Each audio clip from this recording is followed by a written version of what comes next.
الحمد لله وكفى وسلام على عباده الذين اصطفى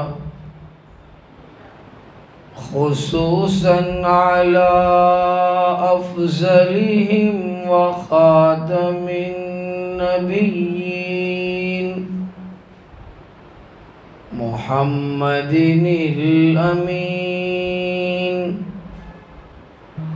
وعلى آله وصحبه أجمعين. أما بعد فأعوذ بالله من الشيطان الرجيم. بسم الله الرحمن الرحيم. يا أيها الذين آمنوا استعينوا بالصبر والصلاة إن الله مع الصابرين.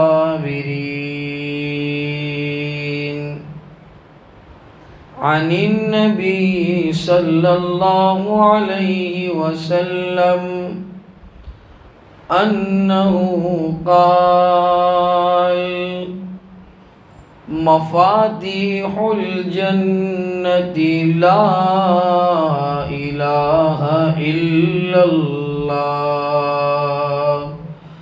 أو كما قال مزمل عليه الصلاة والسلام. اللهم صل على سيدنا محمد وعلى آل سيدنا محمد وبارك وسلم.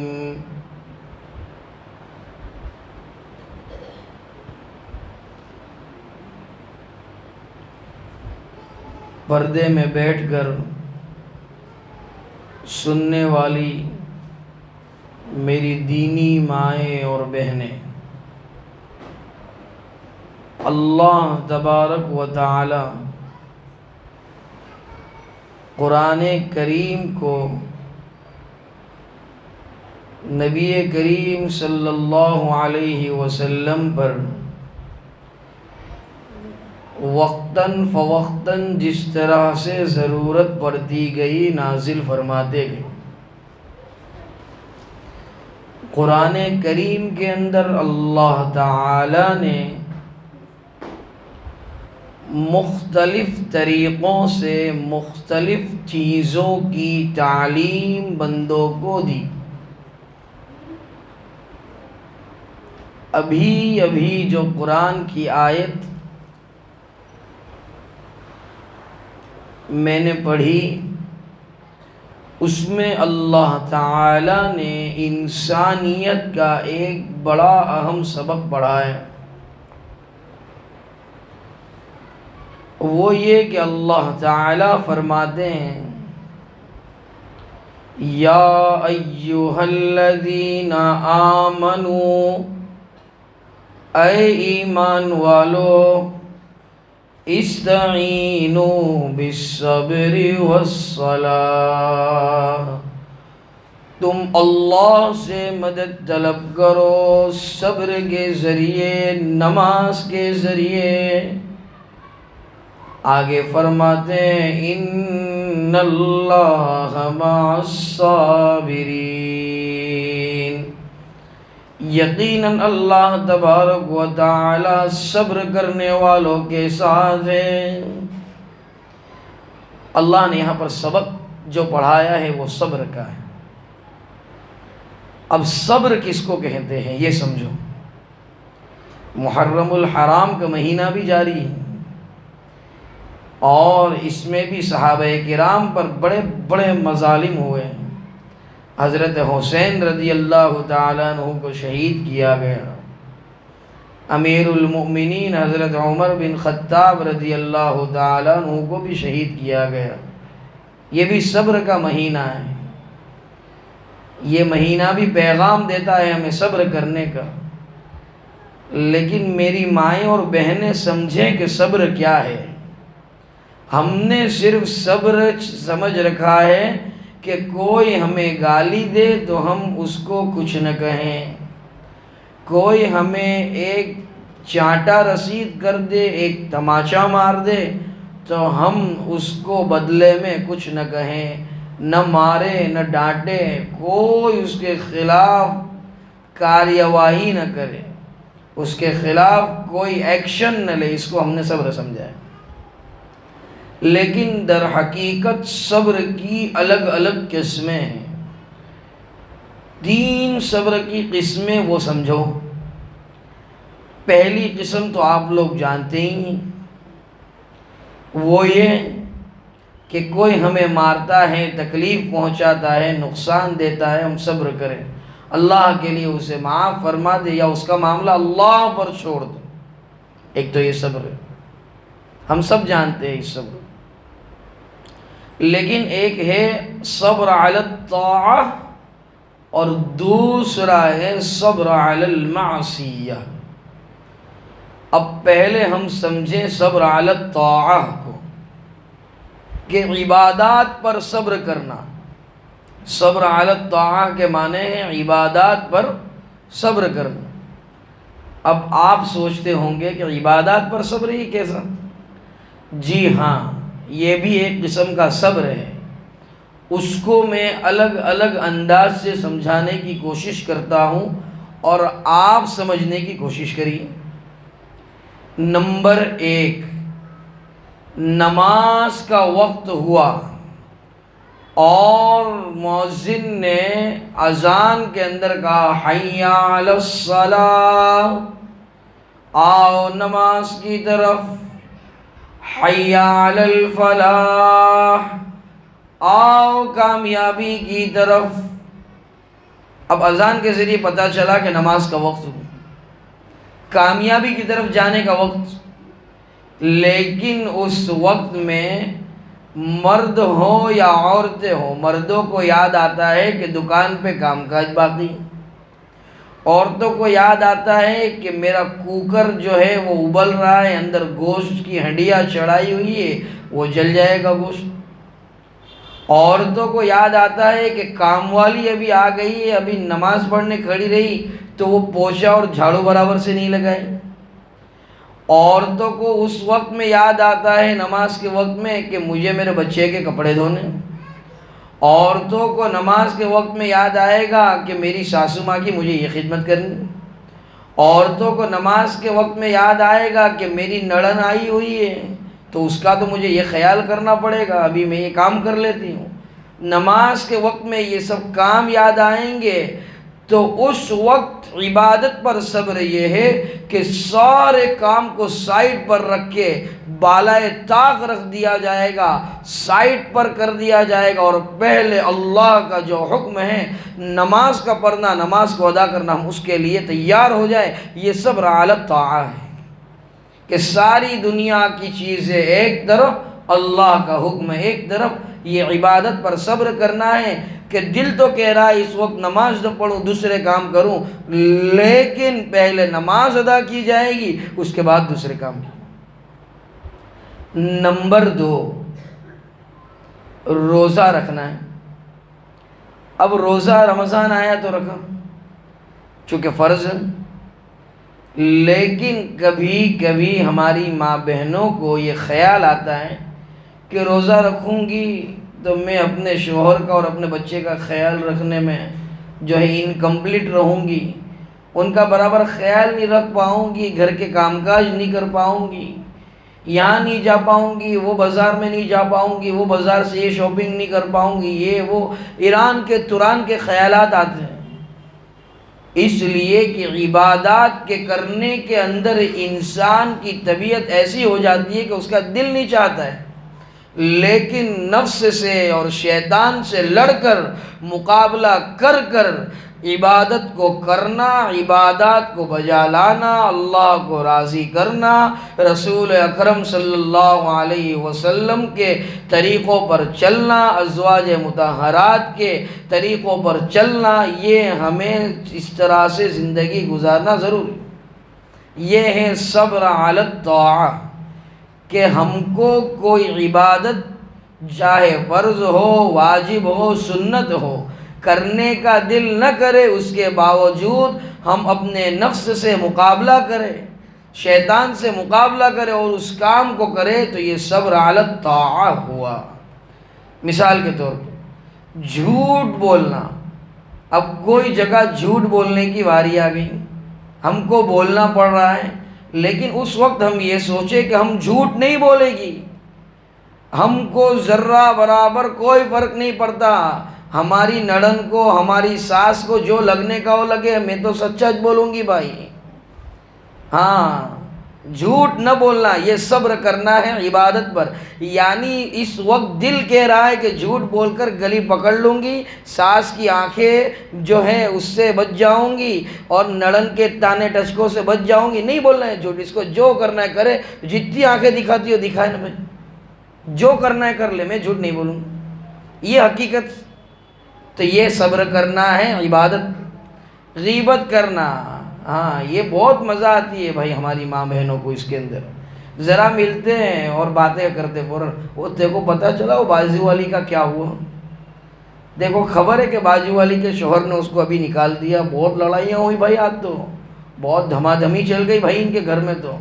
ہاں، فوراً غیبت کہتے ہیں کہ ہم اپنے بھائی کی، اپنی بہن کی، اس کے پیٹھ کے پیچھے ایسی بات کرے کہ اگر اس کے سامنے اس بات کو کرتے یا اس کو اس بات کا پتہ چلتا تو اس کا دل دکھتا، اس کو برا لگتا۔ اور قرآن کریم میں اللہ رب العزت نے صاف طور پر بیان فرمایا، اللہ فرماتے وَلَا يَغْتَبْ بَعْضُكُمْ بَعْضًا، آپس میں ایک دوسرے کی غیبت نہ کیا کرو، ایک دوسرے کو بری باتوں سے، بری چیزوں سے یاد نہ کیا کرو۔ آگے اللہ فرماتے ہیں أَيُحِبُّ أَحَدُكُمْ أَن يَأْكُلَ لَحْمَ أَخِيهِ مَيْتًا، کیا تم میں سے کوئی پسند کرتا ہے کہ تم اپنے بھائی کا مردار گوشت کھاؤ، اپنے مرے ہوئے بھائی کا گوشت کھانا پسند کرتے ہو؟ فرمایا قرآن کریم میں فَكَرِهْتُمُوهُ، پس تم اس کو ناپسند کرتے ہو۔ جس طرح سے ہم اپنے مرے ہوئے بھائی کا گوشت کھانا ناپسند کرتے، اتنا ہی برا بلکہ اس سے زیادہ برا غیبت کو سمجھے، اور غیبت کرنے کا دل کرے، موقع ہو، مجلس لگی ہو، عورتوں کی میٹنگ ہو، اس کے اندر ہم ایک دوسرے کی غیبت سے بچے، یہ صبر علی الطاعہ ہے۔ صبر علی المعصیہ، یعنی گناہ کرنے کے جو کام ہیں اس میں لطف آتا ہے، صبر کی دوسری قسم۔ اور گناہ کے کام کرنے کا دل کرتا ہے، لیکن نفس سے اور شیطان سے جھگڑ کر ان کاموں کو نہ کر کے صبر کرنا۔ صبر علی الطاعہ، عبادات پر صبر یہ ہے کہ عبادات کرنے کا دل نہیں ہو، دل منع کرے گا وہ کام کرنے کا جو اللہ کو پسند ہے، نفس سے اور شیطان سے لڑ کر ہم وہ کام کریں گے، تو یہ صبر علی الطاعہ۔ اور صبر علی المعصیہ یعنی گناہوں پر صبر، دل کرے گا اللہ کی ناراضگی والے کام کرنے کا، دل میں من ہوگا ہم ایسے کام کرے جس کی شریعت نے اجازت نہیں دی، جس کی قرآن نے اجازت نہیں دی، جس کی حدیث پاک نے اجازت نہیں دی، جس کی تاجدار مدینہ محمد الرسول اللہ صلی اللہ علیہ وسلم نے اجازت نہیں، ایسے کام کرنے کا دل کرے گا، اس لیے کہ اللہ نے انسان کے اندر دونوں مادے رکھے، فرشتوں کے اندر گناہ کا مادہ نہیں رکھا، گناہ کرنے کا مادہ انسان کے اندر موجود ہے، اس کے ہونے کے باوجود، گناہ کرنے کا دل کرنے کے باوجود گناہ نہ کرنا اور اس پر صبر کرنا کہ نہیں یہ گناہ میں نہیں کر سکتا، ہم کو جو چیز چاہیے وہ نہ ملے اس کو ہم صبر کہتے ہیں۔ مثال کے طور پر ہماری پڑوسن کے ساتھ ہمارا جھگڑا ہو گیا، اس نے ہم کو برا بھلا کہا، جتنے چاہے تانے مارے، ہم سے کھانا تھوڑا 19-20 ہو گیا، ہماری ساس نے برابر ڈانٹ ڈپٹ لگائی، ہمارے شوہر نے برابر ہم کو لتاڑا گھر پر آ کر، یہ بولا وہ بولا، حالانکہ ہونا نہیں چاہیے اس طرح۔ لیکن اب یہ تمام چیزیں ہونے کے بعد جب پھر ہم کو موقع ملا کہ ہم ان سے بدلا لیں، ہم کو موقع ملا کہ ہم ان کی چغلی کریں، ہم کو موقع ملا ہم ان کی غیبت کریں، تو یہ سب کرنے کا دل کرے گا۔ ہاں اس دن تو بہت ہوشیاریاں مارتی تھی، آج میرے کام میں آئی، آج آنٹی میں آئی، آج اس کو سیدھی کرتی ہوں، اس دن تو بہت بک بک کرتی تھی، اب آج یہ برابر اونٹنی پہاڑ کے نیچے آئی ہے، آج اس کو یاد دلاتی ہوں کہ اس دن تو نے میرے ساتھ ایسا کیا تھا تو کیسا ہوا تھا، مجھے آج اس کو کر کے بتاؤں گی تو اس کو پتہ چلے گا کہ دیکھ تو کرتی ہے تو ہم کو ایسا لگتا ہے، لیکن اس وقت ایسے کام نہ کرنا، اللہ کے لیے معاف کر دینا، یہ صبر علی المعصیہ ہے کہ گناہ کرنے کا دل کرے پھر بھی ہم گناہ نہ کریں، پھر بھی ہم اللہ کو ناراضگی کرنے والے کام نہ کریں، یہ صبر علی المعصیہ ہے۔ اللہ تبارک و تعالی نے انسانوں کو صبر کا اتنا بڑا سبق پڑھایا، اور کچھ چیزیں بھی قرآن کریم میں بیان فرمائی کہ ہم تم کو آزمائیں گے اور تمہارے صبر کو جانچیں گے۔ اللہ قرآن میں فرماتے ہیں وَلَيَبْلُوَنَّكُمْ بِشَيْءٍ مِّنَ الْخَوْفِ وَالْجُوعِ وَنَقْصٍ مِّنَ الْأَمْوَالِ وَالْأَنفُسِ وَالثَّمَرَاتِ وَبَشِّرِ الصَّابِرِينَ۔ ہم ضرور بے ضرور تم کو آزمائیں گے خوف دے کر۔ کیا تمہیں خوف آتا ہے، کسی چیز کا ڈر ہوتا ہے تو تم اس چیز سے ڈرتی ہو یا اللہ پر بھروسہ کرتی ہو؟ اور اللہ نے قرآن میں فرمایا جب بھی کوئی چیز آ پڑے تو صبر کے ذریعے اور نماز کے ذریعے اللہ کی مدد طلب کرو۔ اگر کوئی چیز کا خوف ہے، ڈر ہے، ٹینشن ہے، فوراً اس وقت ہم صبر کریں اور اللہ کے حضور 2 رکعت صلاۃ الحاجت پڑھیں، 2 رکعت حاجت کی پڑھ کے اللہ سے مانگے اے اللہ یہ خوف آیا ہے اسے تو دفع فرما، اس لیے کہ تو نے کہا تھا قرآن کریم کے اندر میں خوف دے کر آزماؤں گا، یا اللہ میری اتنی طاقت نہیں کہ میں اسے برداشت کر سکوں، میری مدد فرما، میری نصرت فرما۔ اور جب بھی کوئی دکھ ہو، درد ہو، ٹینشن ہو، فوراً اپنی زبان سے یہ پڑھیے میرے ساتھ جو میں پڑھا رہا ہوں، پست آواز سے پڑھنا، سبحان اللہ وبحمدہ سبحان اللہ العظیم۔ یہ ہر درد، ہر غم، ہر دکھ، ہر ٹینشن کا علاج۔ آگے اللہ فرماتے ہیں والجوع، بھوک سے آزمائیں گے اللہ، اس پر بھی صبر کرنا ہے۔ اب ہم کو سوال ہوگا یہاں پر بھوک سے کیسے آزمائیں گے؟ ہر وقت کے کھانے میں 5-5 6-6 آئٹم ہوتی ہے ہمارے دسترخوان، تو تم کو سمجھاؤں میں، کوئی بیماری ہو گئی، اللہ نہ کرے ملیریا ہو گیا، جونڈس ہو گیا، ٹائیفائڈ ہو گیا، پیلیا ہو گیا، اب ڈاکٹر کے یہاں گئے، ڈاکٹر نے بڑی لسٹ بنا کے دے دی، سفرجن کھا سکتے، انگور کھا سکتے، کیلا کھا سکتے، باقی کوئی مسالے دار چٹاکے دار تندوری، پائے، قیمہ، کلیجی، گردے سب بند ہو گیا بھائی۔ 1 دن 2 دن 4 دن، اب بھوک لگی تو اس وقت زبان سے ایسے جملے نکلتے ہیں یہ بیماری کب میرا پیچھا چھوڑے گی؟ نہیں، اللہ ہی شافی ہے، اللہ ہی کافی ہے، اسی کی مرضی سے بیماری آئی ہیں۔ اسی لیے جب حضرت ابراہیم علیہ السلام بیمار ہوئے تو انہوں نے کیا کہا؟ وَإِذَا مَرِضْتُ فَهُوَ يَشْفِينِ، جب میں بیمار ہوتا ہوں رب ذوالجلال مجھے شفا عطا فرماتے ہیں۔ تو اب یہاں پر ہم کو مسالے دار چٹاکے دار کھانا نہیں ملتا، تو کہتے ڈاکٹر صاحب کچھ کرو نا، بیماری پیشات نہیں چھوڑتی.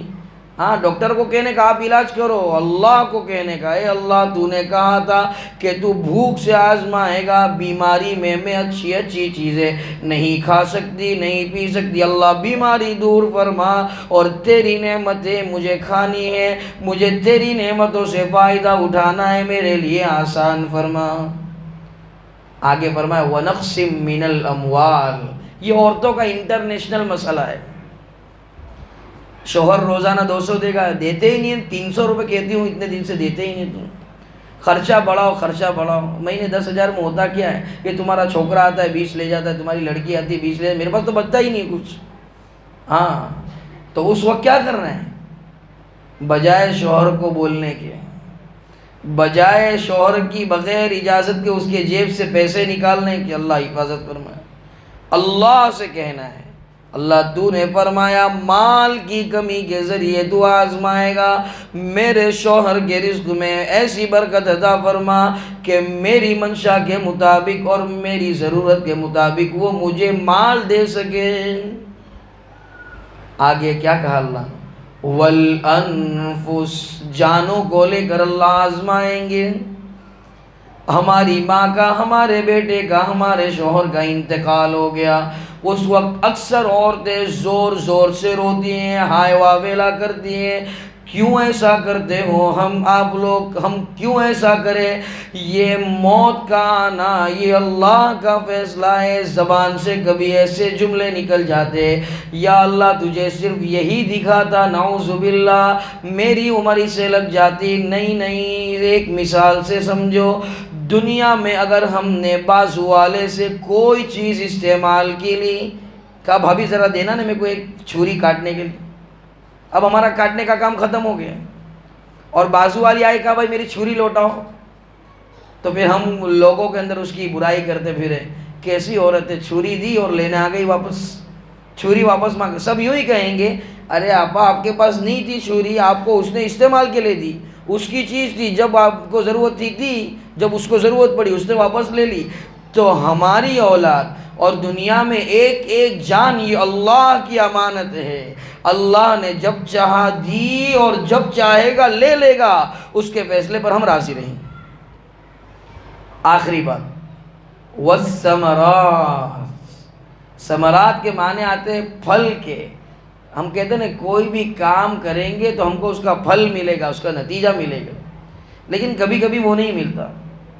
پھر کچن میں آ جاؤ، عورتوں کا بیان ہے تو کچن سے زیادہ سمجھ پڑے گی، اس لیے ایسی بات کرتے ہیں. کچن میں پورا دن کھڑے رہ کر تھک کر پسینے میں تھک چور کر کھانا بناتی ہے عورت، اور سوچتی ہے رات کو ہمارا شوہر، ہماری ساس، ہمارے سسر آئیں گے تعریف کریں گے بہت اچھا کھانا بنایا ہماری بیٹی نے، ہماری بیوی نے، ہماری ماں نے. تعریف تو کیا ہوتی ہے، کہتے نمک کم اور لال مرچی کم ہے، اور نمک زیادہ بہت تیکھا بنا ڈالا. تو پھر اس وقت کیا ہوتا ہے دل میں؟ یہ ایسا ہی کرتے. نہیں، اے اللہ میں نے محنت کی ہے، اے اللہ میں نے محنت کی ہے، دنیا کو جو کہنا ہے وہ کہے، لیکن میں محنت تو جاری ہی رکھوں گی. میرے دل کو اس محنت سے غافل مت کرنا، اور تمام تر چیزوں کے بعد جو اچھا بدلہ دینے والا ہے وہ تو ہے، جو اچھے پھل دینے والا ہے وہ تو ہے، کوششوں کے بعد اچھے نتائج دینے والا ہے وہ تو ہے. اے اللہ تو میری مدد فرما، تو دیکھتا ہے میں کتنی محنت کرتی ہوں، تو دیکھتا ہے میں کتنی جانفشانی سے کام کرتی ہوں. اے اللہ میرے شوہر کو، میرے سسر کو، میرے بچوں کو توفیق عطا فرما کہ اللہ وہ میری محنت کی قدر کرے، بجائے جھگڑا کرنے کے یہ کام کریں، صبر کے ذریعے اور نماز کے ذریعے کام لے. تو ایسے لوگوں کے لیے اللہ نے قرآن کے اندر بشارت سنائی. اللہ فرماتے ہیں وَبَشِّرِ الصَّابِرِينَ، اور خوشخبری ہے صبر کرنے والوں کے لیے. صبر کرنے والے کون ہیں؟ فرمایا الذین اذا اصابتہم مصیبہ، وہ لوگ کہ جب ان پر کوئی مصیبت آ پڑتی ہے وہ کہتے ہیں قالوا انا للہ وانا الیہ راجعون، ہم اللہ ہی کی امانت ہیں، ہم اللہ ہی کے ہیں اور اسی کی طرف لوٹنے والے ہیں۔ اور ایسے لوگ کون سے مقام میں ہوں گے؟ اللہ فرماتے ہیں اولئک علیہم صلوات من ربہم ورحمہ واولئک هم المہتدون۔ یہی وہ لوگ ہیں جن پر اللہ کی رحمتیں نازل ہوں گی، اللہ کی رحمت کاملہ نازل ہوگی، اور یہی لوگ ہدایت یافتہ ہیں، انہی لوگوں کے لیے کامیابی ہے۔ بس آج کا سبق یہ ہے کہ ہر حال میں، ہر تکلیف کے اندر، ہر مصیبت کے اندر صبر سے کام لے، اور صبر 3 قسم کے ہیں، اور جب بھی کوئی مصیبت آ پڑے، کوئی تکلیف، کوئی ضرورت آ پڑے، 2 رکعت صلاۃ الحاجت کی پڑھے اور اللہ سے مانگے۔ یہی محرم کا پیغام ہے، یہی صبر کا پیغام ہے، یہی باری تعالیٰ کا پیغام ہے۔ اللہ تعالیٰ کہیں سنی باتوں پر عمل کرنے کی توفیق عطا فرماوے۔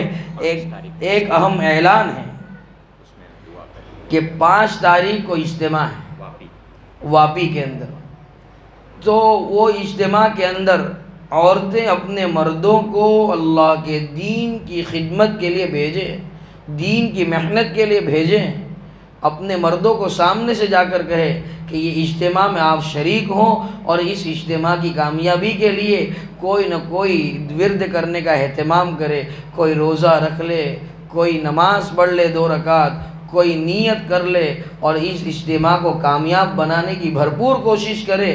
اور ہم اپنے گھر کے مردوں سے کہیں کہ آپ جائیے، بالکل جائیے دین کی خدمات کے لیے۔ حضرت حسین نے تو سارے گھر کے ساتھ اپنی جان کو نیوچھاور کر دیا، ہمیں تو صرف 2 دن اور 3 دن لگانے ہیں کہ ہم اتنا بھی نہیں کر سکتے۔ تو یہ اس مہینے کا بھی تقاضا ہے کہ اجتماع جو ہو رہا ہے اس کی محنت کے اندر ہم جڑے۔ یہ در حقیقت حضرت حسین سے محبت ہے، چھاتیاں پیٹنا اور ماتم کرنا یہ حضرت حسین رضی اللہ تعالیٰ عنہ سے محبت نہیں ہے۔ اجتماع میں جانا اور دین کی محنت میں لگنا اور اشاعت اسلام کے اندر لگنا اور دین کے ہر تقاضوں پر تیار رہنا، یہ در حقیقت حضرت حسین نواسہ رسول رضی اللہ تعالیٰ عنہ سے محبت ہے۔ اللہ تعالیٰ اجتماع کو کامیاب فرمائے اور ہمارے اس جمع ہونے کو اور سننے سنانے کو اپنی بارگاہ میں شرف قبولیت سے مالا مال فرمائے۔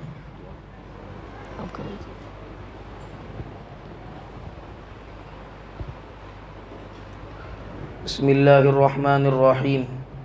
سبحانک اللہم وبحمدک وتبارک اسمک وتعالی جدک ولا الہ غیرک، آتنا فی الدنیا حسنہ وفی الآخرۃ حسنہ وقنا عذاب النار وقنا عذاب القبر وقنا عذاب الحشر وقنا عذاب الدین واحشرنا یوم القیامۃ مع المتقین مع الابرار۔ یا عزیز یا غفار برحمتک نستغیث لا تزغ قلوبنا بعد اذ ہدیتنا وہب لنا من لدنک رحمۃ انک انت الوہاب۔ انک جامع الناس لیوم لا ریب فیہ ان اللہ لا یخلف الميعاد۔ اے اللہ ہمارے گناہوں کو معاف فرما، اے اللہ ہمارے گناہوں سے درگزر فرما، اے اللہ ہم بہت گنہگار ہیں، بہت بڑے پاپی ہیں، خطا کار مجرم ہیں۔ اے رب کائنات، اے رب ذوالجلال، اے سارے جہانوں کے بادشاہ، اے وہ ذات جس کے قبضوں میں ہماری جان ہے، اے وہ ذات جو ہماری شہ رگ سے بھی زیادہ قریب ہے، ہمارے گناہوں کو معاف فرما دیجئے۔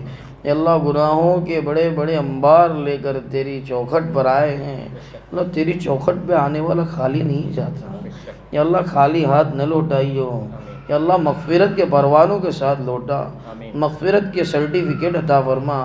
یا اللہ تجھے شہدائے کربلا کا واسطہ ہمیں معاف فرما۔ یا اللہ تو ہی بتا کر تو نے معاف نہیں فرمایا، ہے تیرے علاوہ کوئی دربار جہاں جا کر ہم بھیک مانگیں گے؟ ہے تیرے علاوہ وہ ذات جو ہمیں معاف کر پائے؟ اللہ معاف کر دے، یا اللہ معاف کر دے، یا اللہ معاف کر دے۔ نہیں کرنا پھر بھی کر دے، نہیں چاہتا پھر بھی کر دے۔ سرکار کی پیاری امت ہے، اے اللہ سرکار کی طرف دیکھتے ہوئے ہمیں معاف کر دے، جیسے بھی ہیں تیرے محبوب صلی اللہ علیہ وسلم کی امت کے ہیں، جیسے بھی ہیں تیرے نام لیوا ہیں، جیسے بھی ہیں تیرے نبی کریم صلی اللہ علیہ وسلم کی اے اللہ پیاری امت سے معاف کر دے۔ اے اللہ جو بے اولاد ہیں انہیں اولاد عطا فرما، اے اللہ جو جس قسم کی پریشانی میں اے اللہ انہیں ہر قسم کی پریشانیوں سے نجات عطا فرما۔ اے اللہ جن جن کے گھر والے قید و بند کی سزائیں برداشت کر رہے اے اللہ ان کی نجات کے فیصلے فرما۔ اے اللہ جو مقروض ہے ان کے قرضوں کی ادائیگی کی غیب سے سبیل پیدا فرما۔ اے اللہ جو بیمار ہیں انہیں شفا کاملہ عاجلہ دائمہ مستمرہ عطا فرما۔ اے اللہ جو نوجوان لڑکے اور نوجوان لڑکیاں شادیوں کی عمر کو پہنچ چکے اور اب تک کوئی نظام نہیں ہوا، اللہ بہترین نظام بنا، بہترین جوڑے عطا فرما۔ اے اللہ بہترین جوڑے عطا فرما۔ اے اللہ جن کی شادیاں ہو گئی ہیں ازدواجی زندگی سے پریشان ہیں، اے اللہ ان کی ازدواجی زندگی کو خوشگوار بنا۔ اے اللہ ازدواجی زندگی کے حقیقی ثمرات اور برکات عطا فرما۔ اے اللہ جو بے اولاد ہیں انہیں اولاد عطا فرما۔ اے اللہ جن کی اولاد نافرمان ہے انہیں فرما بردار بنا۔ اے اللہ جن کی اولاد نافرمان ہے انہیں فرما بردار بنا۔ اے اللہ جن کے شوہر نافرمان ہیں ظالم ہیں اے اللہ انہیں ہدایت عطا فرما۔ اے اللہ جن کی بیویاں ناشزہ ہیں یا اللہ توہین کرنے والی یا اللہ بدزبانی کرنے والی یا اللہ ایسی بیویوں کو بھی ہدایت عطا فرما۔ یا اللہ خوشگوار اور پرامن اور امن و امان کی فضائیں قائم فرما۔ اے اللہ عالم اسلام کے جتنے مسلمان ہیں تمام کی ہر سمت سے حفاظت فرما، اسلام کا بول بالا فرما، باطل کا منہ کالا فرما۔ اے اللہ اسلام اور مسلمانوں کے خلاف جتنی سازشیں پروپوگنڈے چال بازیاں لومڑی بازیاں ہو رہی ہیں اے اللہ ان کی لومڑی بازیاں انہی پر الٹ دیں۔ اے اللہ ان کے حق میں اگر ہدایت ہے کہ اللہ انہیں ہدایت عطا فرما، اور اگر حق میں ہدایت نہیں تو قوم عاد اور قوم سمود سے بدترین انجام اے اللہ ان کا مقدر فرما۔ اے اللہ مسلمانوں کو نیک اعمال کرنے کی توفیق عطا فرما، پنج وقتہ نمازوں کا پابند بنا، تلاوت قرآن کریم کا شیدائی بنا۔ اے اللہ ہماری اولاد سے علماء صلحاء حفاظ عالم قرآن عامل قرآن جید حفاظ مجود حفاظ پیدا فرما۔ اے اللہ نبی کریم صلی اللہ علیہ وسلم نے تجھ سے جتنی خیر اور بھلائیوں کا سوال کیا ہے ہم ان تمام خیر و بھلائیوں کا تجھ سے سوال کرتے ہیں، اور جن شرور اور فتن سے تاجدار بطحا صلی اللہ علیہ وسلم نے تیری پناہ چاہیے ہم ان تمام شرور و فتن سے تیری پناہ چاہتے ہیں۔ اللہ مانگا وہ بھی عطا فرما، رہ گیا وہ بھی نصیب فرما، خصوصاً تمام کے رزق میں خوب برکتیں عطا فرما، اور یہ دعائیں اپنے فضل و کرم حبیب پاک صلی اللہ علیہ وسلم کے صدقے طفیل قبول اور منظور فرما بفضل سبحان ربک رب العزت عما یصفون، سلام علی المرسلین والحمد للہ رب العالمین۔